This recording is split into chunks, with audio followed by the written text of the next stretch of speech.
Hello बच्चों, मुझे उम्मीद है आपने पहला वीडियो देख लिया होगा। आज की वीडियो में हम पढ़ेंगे एक समान विद्युत क्षेत्र में स्थित विद्युत विध्रुव पर लगने वाला बल युग्म का आघूर्ण। उससे पहले एक छोटी सी बात समझो जो आपको काम आएगी। मान लो ये कोई छड़ है जिसपे पॉजिटिव चार्ज बटा हुआ है। ये कोई छड़ है जिसपे धनावेश बटा हुआ है, तो प्लस क्यू से विद्युत बल रेखाएं बाहर को होती हैं। तो ये प्लस क्यू से क्या है, विद्युत बल रेखाएं कहाँ को हैं, बाहर को हैं। हमने ऐसा क्यों बनाया? इसलिए बनाया, अगर आप यहाँ कोई परीक्षण आवेश Q0 रखोगे तो Q0 प्लस का आवेश है, और जब प्लस Q0 को यहाँ रखोगे या यहाँ रखोगे या यहाँ रखोगे या यहाँ रखोगे या यहाँ रखोगे तो प्लस Q0 बाहर को भागेगा। तो इसलिए हमने क्या कहा कि ये विद्युत बल रेखाएं कहाँ को हैं, बाहर को। किसके कारण? इस छड़ के कारण। तो ये लाइनें यहाँ तक बनी हुई हैं, यहाँ तक बनी हुई है। इसका मतलब इस छड़ का विद्युत क्षेत्र केवल यहाँ तक है। इस छड़ का विद्युत क्षेत्र केवल यहाँ तक है। अगर इस क्षेत्र में आप कोई आवेश रख दोगे, अगर इस क्षेत्र में आप कोई आवेश रख दोगे तो उस पर बल लगेगा। इस क्षेत्र के बाहर रखोगे तो उस पर बल नहीं लगेगा। आप जानते हैं ये लाइनें क्या रिप्रेजेंट कर रही हैं? ये लाइनें ये बता रही हैं कि यहाँ से यहाँ तक इस छड़ का विद्युत क्षेत्र है, और यहाँ से यहाँ तक इसके पास कोई आवेश रखोगे तो ये छड़ उस आवेश पर बल लगाएगी, और इन लाइनों के बाहर रखोगे तो ये छड़ उस पर बल नहीं लगाएगी। अब ध्यान से देखो, अगर मैं यहां रख दूं कोई प्लस चार्ज, ये मैंने रख दिया यहां पे प्लस क्यू चार्ज। क्या रख दिया? प्लस क्यू चार्ज रख दिया।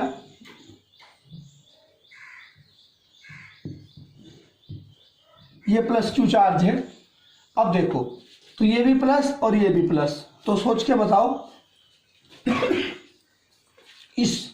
ये जो प्लस क्यू चार्ज है इस पे बल कहाँ को लगेगा? ये भी प्लस और ये भी प्लस, तो ये वाले प्लस जो छड़ पे हैं ये इस प्लस क्यू चार्ज को कहाँ धकेल लेंगे? दूर धकेल लेंगे प्रतिकर्षण बल के कारण। तो ये इस तरह से भाग जाएगा। तो याद रखना, अगर कोई प्लस क्यू आवेश विद्युत क्षेत्र में रख दिया जाए, अगर कोई प्लस क्यू आवेश कहाँ रख दिया जाए, विद्युत क्षेत्र में रख दिया जाए, तो हमेशा कहाँ को भागेगा? विद्युत क्षेत्र की दिशा में, क्योंकि ये तीर कहाँ को है? आगे को। ये आवेश भी कहाँ भागेगा? आगे को। तो याद रखना, अगर विद्युत क्षेत्र में क्या रख दिया जाएगा, कोई प्लस आवेश रख दिया जाएगा, तो उस पर बल लगेगा कहाँ? विद्युत क्षेत्र की दिशा में। याद रखना इस बात को। और अगर मैं यहाँ कोई माइनस चार्ज रख दूं, ये माइनस क्यू चार्ज है, तो ये प्लस आवेश उसे खींच लेगा। ये जो प्लस आवेश है ये क्या करेंगे? माइनस को खींचेंगे। तो बताओ माइनस क्यू पे बल कहाँ को लगेगा? विद्युत क्षेत्र आगे को है ना, विद्युत क्षेत्र आगे को है, लाइनों की दिशा आगे को है, तो माइनस क्यू पे बल कहाँ को लगेगा? विद्युत क्षेत्र के विपरीत दिशा में। कहाँ लगेगा? विद्युत क्षेत्र के विपरीत दिशा में। फिर से समझिएगा, अगर आप विद्युत क्षेत्र में कोई प्लस चार्ज रखोगे तो उस पर बल लगेगा कहाँ? विद्युत क्षेत्र की दिशा में। और अगर आप विद्युत क्षेत्र में माइनस चार्ज रखोगे तो उस पर बल लगेगा विद्युत क्षेत्र के विपरीत दिशा में। सीधी सी बात है, अगर विद्युत क्षेत्र में कोई प्लस चार्ज रखा तो विद्युत क्षेत्र की दिशा में गति करेगा, अगर वो चलने के लिए स्वतंत्र है तो। और अगर आपने विद्युत क्षेत्र में माइनस चार्ज रखा तो विद्युत क्षेत्र की विपरीत दिशा में गति करेगा, यदि वो चलने के लिए स्वतंत्र है तो ये बात मैं फिर से कह रहा हूं, ये कई जगह काम आएगी कि एक समान विद्युत क्षेत्र में प्लस चार्ज पर जो बल लगता है वो विद्युत क्षेत्र की दिशा में लगता है, और माइनस चार्ज पर जो बल लगता है वो विद्युत क्षेत्र के विपरीत दिशा में लगता है। याद रखना, ये बहुत इंपॉर्टेंट बात है, इसे आप कहीं नोट कर लेना। फिर मैं चित्र को मिटा के अगला टॉपिक जो हमारा है वो ले रहा हूं। देखो बच्चों, ये मैंने एक दूसरे के समांतर लाइनें बनाई हैं, तो ये मैंने बनाया है एक समान विद्युत क्षेत्र। क्या बनाया है? एक समान विद्युत क्षेत्र।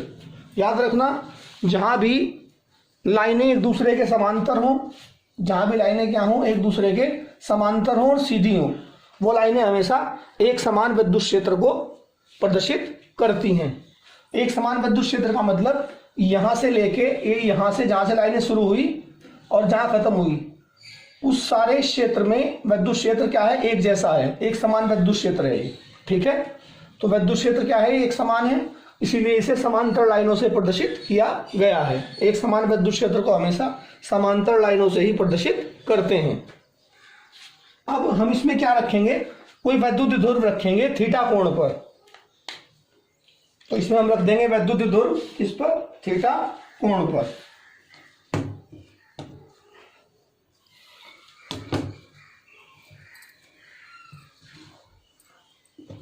तो ये हमने इसमें रख दिया वैद्युत द्विध्रुव। वैद्युत द्विध्रुव का एक चार्ज होता है माइनस क्यू और एक होता है प्लस क्यू, आप जानते हैं।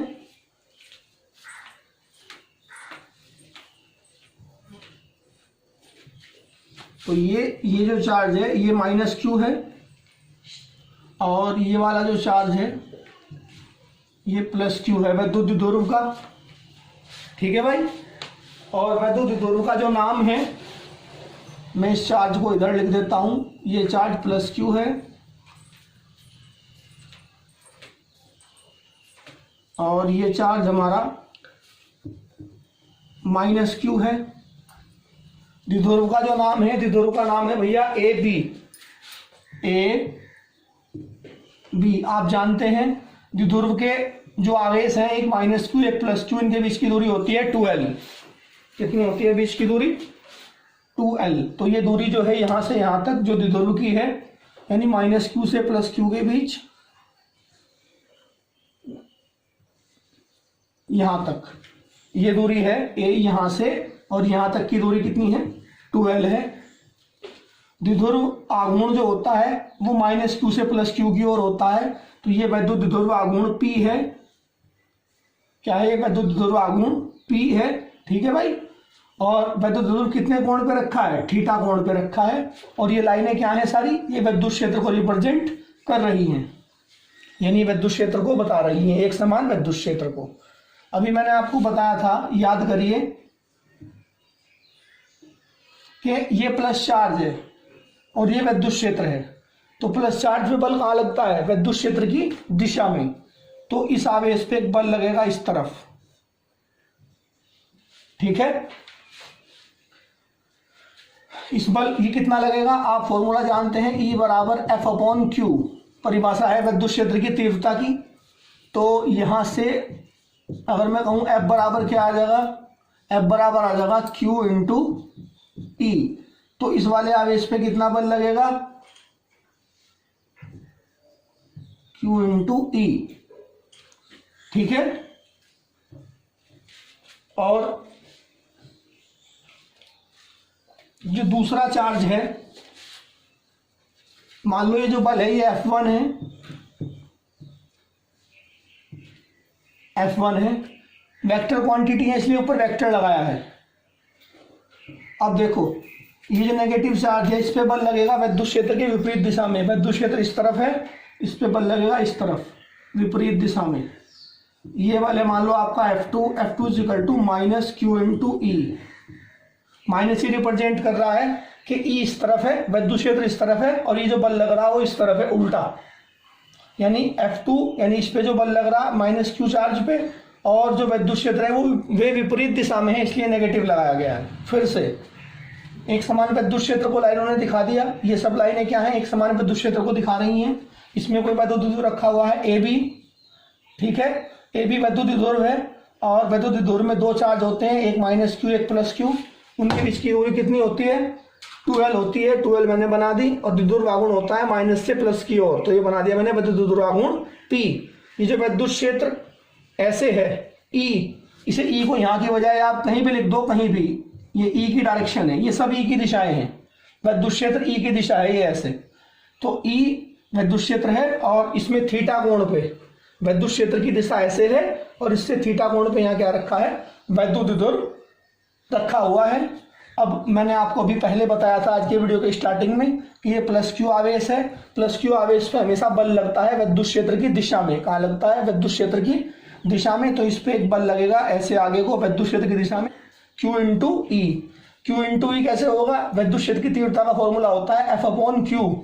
वो बात अलग है, वहां हमने परिभाषा में परीक्षण आवेश Q0 लिया था, पर लेकिन यहाँ हमारे पास आवेश कौन सा है? यहाँ Q है, जिसपे बल लग रहा है वो कौन सा है? Q है। तो हम यहाँ पे क्या लिखेंगे? Q ही लिखेंगे। तो F बराबर क्या आ जाएगा यहाँ से? Q इंटू ई। तो यहाँ इस पे कितना बल लगेगा? F1 बराबर Q इंटू ई। ये बल लगेगा विद्युत क्षेत्र की दिशा में। और माइनस चार्ज पे जो बल लगता है आप जानते हैं वो कहाँ लगता है? माइनस चार्ज पे लगता है विद्युत क्षेत्र के विपरीत दिशा में। तो विद्युत क्षेत्र इस तरफ है और माइनस क्यू पे बल लगेगा इस तरफ। F इज इक्वल टू या F2 बराबर माइनस क्यू इंटू ई।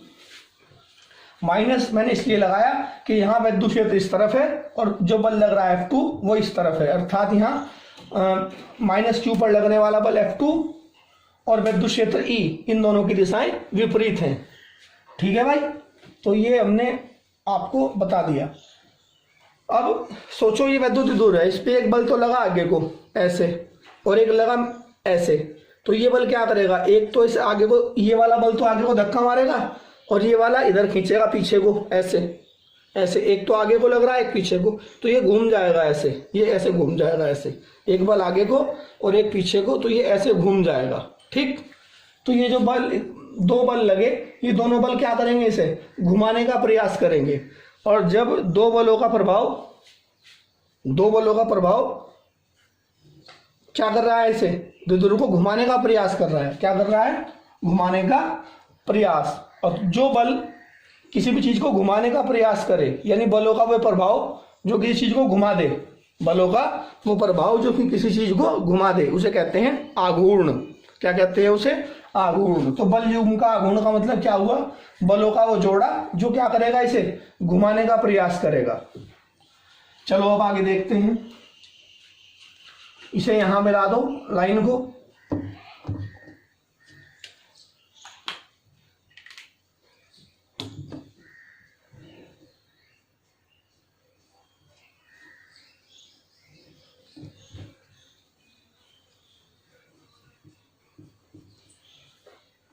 ये पॉइंट हो गया सी। अब आप ये चित्र बना लें, चित्र बना लीजिएगा। अब इसे लिखो यहां तक। माना कोई वैद्युत द्विध्रुव माइनस क्यू है प्लस क्यू, जहां आपने लिखा वैद्युत द्विध्रुव वहां लिख देना ब्रैकेट में ए बी, द्विध्रुव का नाम यहां ए बी है। माना कोई वैद्युत द्विध्रुव ए बी माइनस क्यू व प्लस क्यू स्थिर बिंदु आवेशों से मिलकर बना है,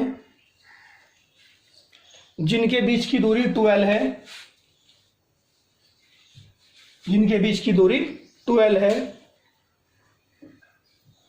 माना यह वैद्युत द्विध्रुव एक समान विद्युत क्षेत्र में, एक समान विद्युत क्षेत्र को लिखना ब्रैकेट में ई, एक समान विद्युत क्षेत्र ब्रैकेट में क्या लिखोगे, ई में विद्युत क्षेत्र की दिशा से थीटा कोण पर स्थित है। यहां यह भी कह सकते हैं आपके वैद्युत द्विध्रुव आघूर्ण P और विद्युत क्षेत्र E के बीच का कोण थीटा है, तो भी काम चल जाएगा। क्या कह सकते हैं यहां कि वैद्युत क्षेत्र E और वैद्युत द्विध्रुव आघूर्ण P के बीच का कोण थीटा है, तो भी काम चल जाएगा। लिखिए इसके बाद, तब वैद्युत द्विध्रुव के प्लस क्यू आवेश पर लगने वाला वैद्युत बल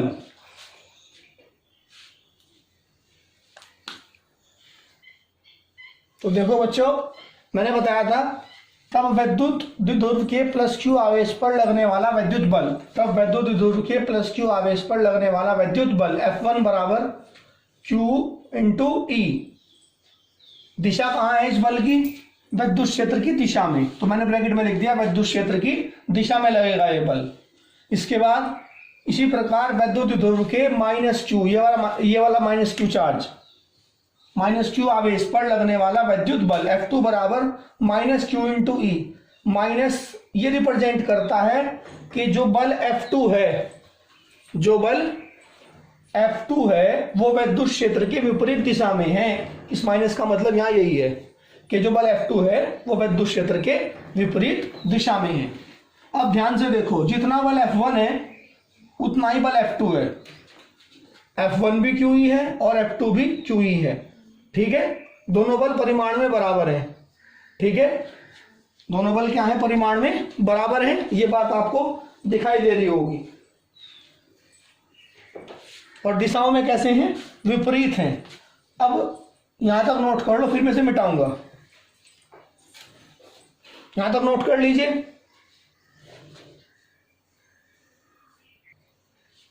अब लिखो बच्चों, वो नोट करने के बाद लिखिए, दोनों बल F1 व F2 परिमाण में बराबर तथा दिशा में विपरीत हैं तथा इन बलों की क्रिया रेखाएं भिन्न भिन्न हैं। इन बलों की क्रिया रेखाएं भिन्न भिन्न हैं। अतः ये बल युग्म का निर्माण करते हैं। बल युग्म कहते हैं बलों के जोड़े को। एक बल ये रहा और एक ये रहा, तो ये बल युग्म हो गया। जो वैद्युत ध्रुव को घुमाकर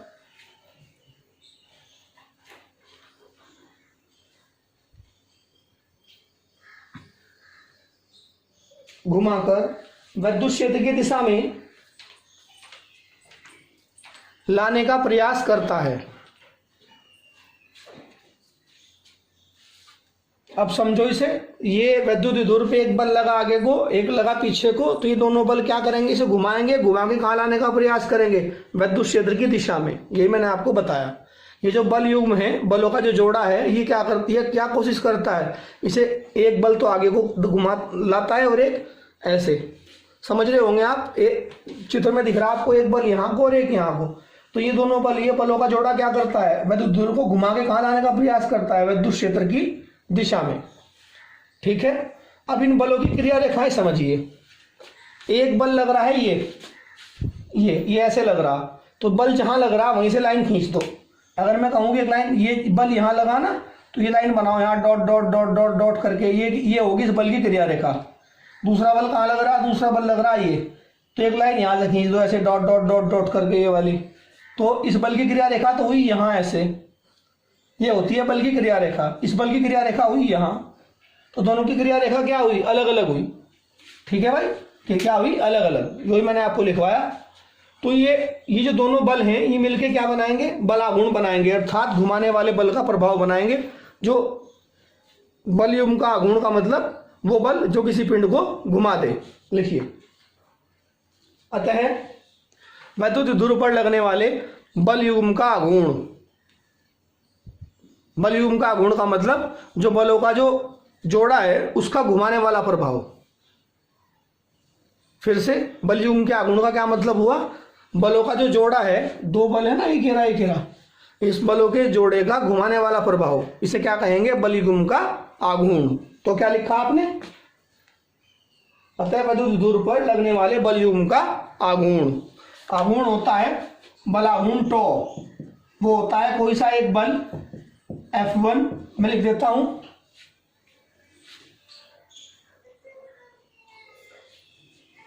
तो बच्चों ध्यान से देखो,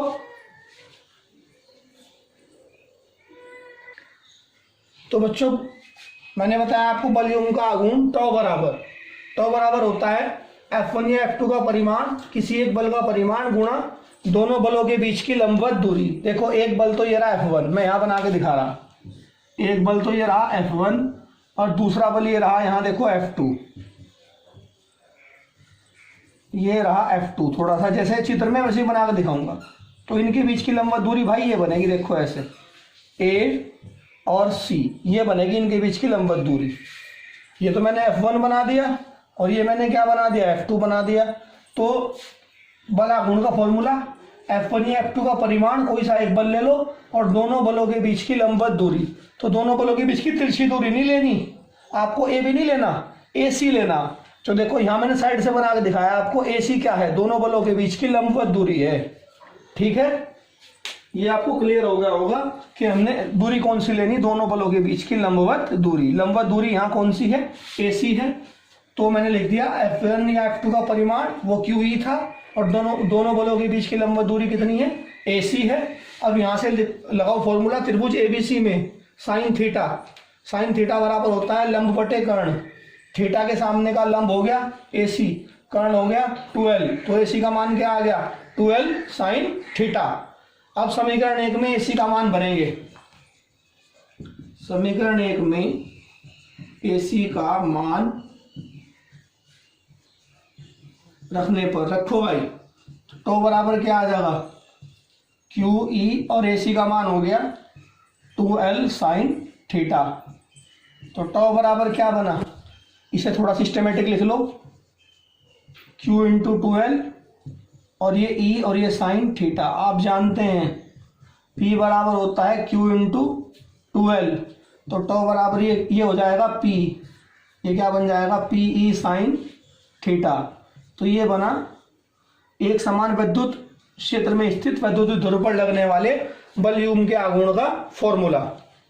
ठीक है, अगर मैं कहूं कि टॉ का मात्रक क्या होगा तो यहां से बनाओ, टॉ का फॉर्मूला था बल गुणा दूरी, टॉ का फॉर्मूला क्या था, बल गुणा दूरी। तो बल का मात्रक न्यूटन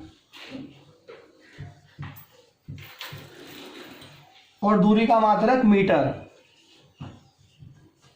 तो भाई ये बन गया टॉ का मात्रक, न्यूटन गुणा मीटर। यहां तक इसे नोट कर लो। इसमें एक स्पेशल बात बता दूं कि वैद्युत ध्रुव पर लगने वाला नेट फोर्स कितना है। वैद्युत ध्रुव पर लगने वाला नेट फोर्स 0 है, क्योंकि इधर कितना लगा QE, इधर कितना लगा माइनस QE, दोनों को जोड़ के देखो नेट फोर्स 0 आ जाएगा। नेट फोर्स 0 है, इसलिए इसमें रेखीय गति नहीं होगी। रेखीय गति का मतलब द्विध्रुव आगे पीछे नहीं चल सकता, ऐसे नहीं जा सकता। हाँ, इस पे जो बल होगा जो जोड़ा है, इनकी क्रिया रेखाएं अलग अलग है, इसलिए ये दोनों बल मिलके क्या करेंगे, इसे घुमा जरूर देंगे। घुमा के कहाँ लाएंगे, इसे विद्युत क्षेत्र की दिशा में। ठीक है भाई, तो अब इसकी स्पेशल केस देख लो। यहां तक कोई दिक्कत हो तो मुझे कमेंट करके पूछना। इसे यहां तक नोट करो, फिर आगे बताता हूं। नोट कर लो भाई। अभी आपने पढ़ा था लास्ट में टॉ बराबर पी साइन थीटा, याद करो कक्षा 11 में। इसे आप ए समझो, इसे आप बी समझो, इसे साइन थीटा समझो। तो ए बी साइन थीटा क्या होता था, ए क्रॉस बी। तो ऐसे ही पी साइन थीटा क्या हो जाएगा, पी क्रॉस ई। तो ये हमारा हो गया इसका सदिश रूप। ठीक है भाई, बिल्कुल सीधे तुलना कर दो, ए बी साइन थीटा, इसे ए समझो पी को, ई को बी समझो, और साइन थीटा है ही। तो ए बी साइन थीटा क्या बनता है, ए क्रॉस बी। तो पी साइन थीटा क्या बनेगा, पी क्रॉस ई। ठीक है, टॉ की डायरेक्शन कैसे निकालेंगे, याद करो पिछले साल बताई थी मैंने। इन दोनों के लंबवत होगी टॉ, पी और ई के लंबवत होगा टॉ। ठीक है, आप वो राइट हैंड रूल लगा लेना, पिछले साल समझाया था आपको मैंने। तो इसमें देखिए विशेष स्थितियां, जब P और E दोनों एक ही दिशा में हो। अब P और E एक दिशा में कैसे होगा, आपने द्विध्रुव को रखा था पहले ऐसे, चित्र देखो अपने वाला, अपना चित्र देखो। पहले आपने द्विध्रुव को ऐसे रखा था, ऐसे का मतलब मैं रख के दिखाता हूँ, ये E था और आपने इसे रखा था ऐसे -Q और ये +Q और बीच का कोण थीटा था, ऐसे तो रखा था आपने। अब आपको पता है P की दिशा कहाँ होती है, -Q से +Q की ओर, -Q से +Q की ओर, ये दिशा होगी P की। अब हमें क्या करना, P और E को एक दिशा में करना। तो देखो ये यहाँ था, इसे ऐसे घुमाओ, ऐसे घुमाओ, ऐसे घुमाओ, ऐसे कर दो, ऐसे। अब ऐसे करने का मतलब ध्रुव ऐसे आ गया, ऐसे आने का मतलब ये नेगेटिव चार्ज और ये पॉजिटिव चार्ज। तो देखो ये -Q और ये +Q। फिर से पहले आपने जो चित्र अभी बना रखा था मैंने, वो ऐसे था, उसमें ध्रुव ऐसे रखा था, E ऐसे था, थीटा कोण पे था। अब हमें करना क्या है, P और E को एक ही दिशा में लेना है। तो ध्रुव को घुमाओ और एक घुमा के ऐसे ऐसे ऐसे ऐसे ले जाओ। ऐसे करने का मतलब ऐसे, नेगेटिव यहाँ पॉजिटिव यहाँ। तो P की दिशा कहाँ होती है, माइनस से प्लस की ओर। तो अब देख के बताओ P और E एक दिशा में होगे कि नहीं होगे। इसी तरफ तो E है, इसी तरफ P है। तो ये वाला चित्र इस हेडिंग का है फर्स्ट का, कि जब P और E एक ही दिशा में हो। तो लिखिए फर्स्ट पॉइंट में, जब P और E एक ही दिशा में हो, या ब्रैकेट में लिखिए जब वैद्युत ध्रुव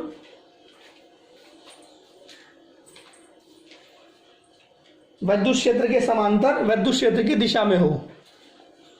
जब विद्युत ध्रुव विद्युत क्षेत्र के समांतर विद्युत क्षेत्र की दिशा में रखा हो। ये इसके साथ ब्रैकेट में लिख देना जो मैंने अभी बोला आपको। तो यहां थीटा कितना बनेगा भाई, थीटा देखो, ये कौन था थीटा, पहले यहां मान लो थीटा ये 30 था, कितना था थीटा 30। अब आप इसे ऐसे करो, 30 से और कम हो जाएगा, ऐसे करो और कम हो जाएगा, और ऐसे कर दो तो थीटा कितना हो जाएगा, 0 नहीं हो जाएगा। भाई इसी तरफ तो ई हो गया, इसी तरफ पी हो गया, तो थीटा तो कुछ बना ही नहीं, तो थीटा 0 हो गया, तो यहाँ थीटा को 0 भरो। तो समीकरण 2 से तो बराबर पी ई साइन 0, और साइन 0 का मान होता है 0, तो पी ई गुणा 0, तो टॉ बराबर क्या आ गया, 0 आ गया। ठीक है भाई, यहाँ तक कोई दिक्कत हो तो बताओ। यानी जब वैद्युत ध्रुव इस दिशा में रखा होगा तो उस पर कोई बल आघूर्ण नहीं लगेगा, अर्थात कोई घुमाने वाला बल नहीं लगेगा। तो यहाँ से लिख दो, इस स्थिति में वैद्युत ध्रुव पर कोई बल आघूर्ण नहीं लगेगा।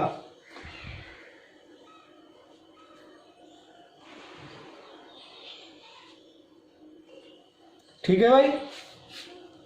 अब सेकंड पॉइंट देखो इसी का, मैं इसे मिटा देता हूं। सेकंड पॉइंट देखिए,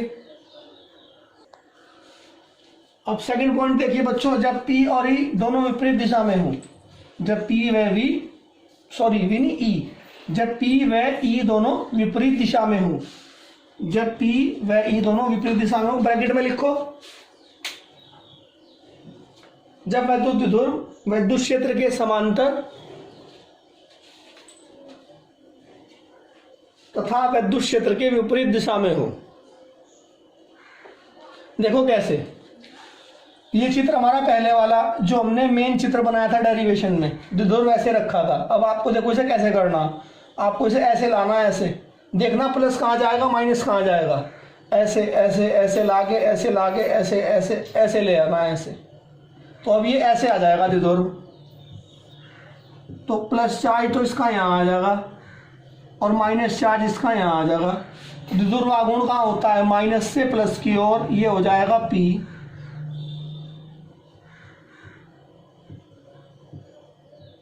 तो देखो अब E की दिशा तो इस तरफ है और P की कहाँ होगी, इस तरफ है, तो अब दोनों विपरीत हो गए ना। तो हमने क्या लिखा, जब P व E दोनों विपरीत दिशा में हो तो इस टाइम थीटा क्या हो जाएगा, 180 डिग्री। भाई E इस तरफ है और देखो P इस तरफ है, थीटा देखो कितना हो गया, इस तरफ E और इस तरफ P, तो थीटा कितना हो गया, 180 डिग्री।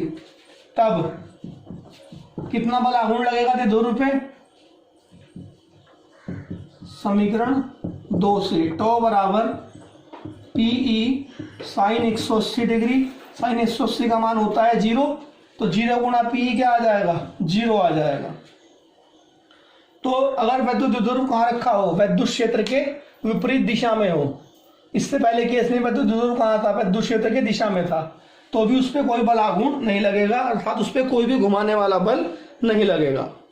ये चित्र बना लो, ये नोट कर लो। अब इसका थर्ड पॉइंट लिखेंगे, यहां लिख देना बाद में कि इस स्थिति में वैद्युत ध्रुव पर कोई बल आघूर्ण नहीं लगेगा।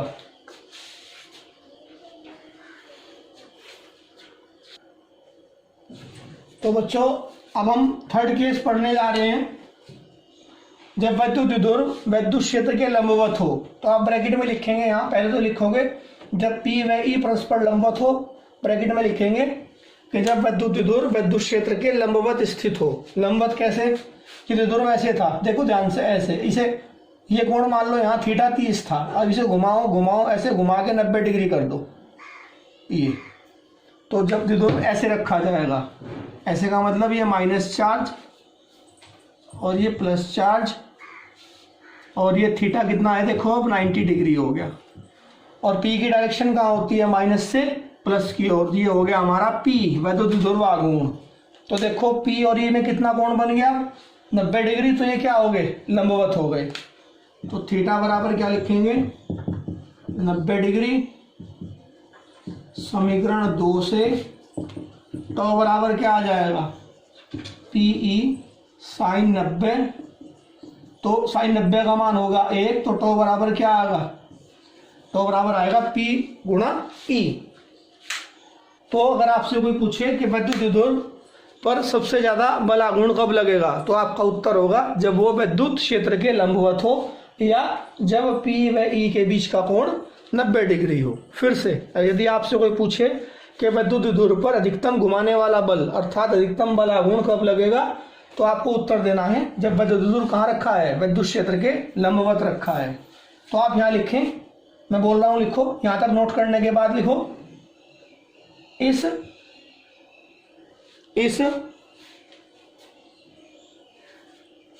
स्थिति में विद्युत ध्रुव पर लगने वाले बलाघूर्ण को अधिकतम बलाघूर्ण कहते हैं, अतः टो मैक्सिमम अधिकतम बलाघूर्ण बराबर P इंटू ई। तो ये थे विद्युत ध्रुव के 3 स्पेशल केस। मुझे उम्मीद है आपको समझ में आ गए होंगे। एक बात और बता दूं कि जब थीटा बराबर 0 डिग्री था तो उस स्थिति में विद्युत ध्रुव की जो स्थिति होती है उसे कहते हैं स्थायी संतुलन की स्थिति। क्या कहते हैं? स्थायी संतुलन की स्थिति। और जब थीटा बराबर 180 डिग्री था उस टाइम जो विद्युत ध्रुव की स्थिति थी उसे कहते हैं अस्थायी संतुलन की स्थिति।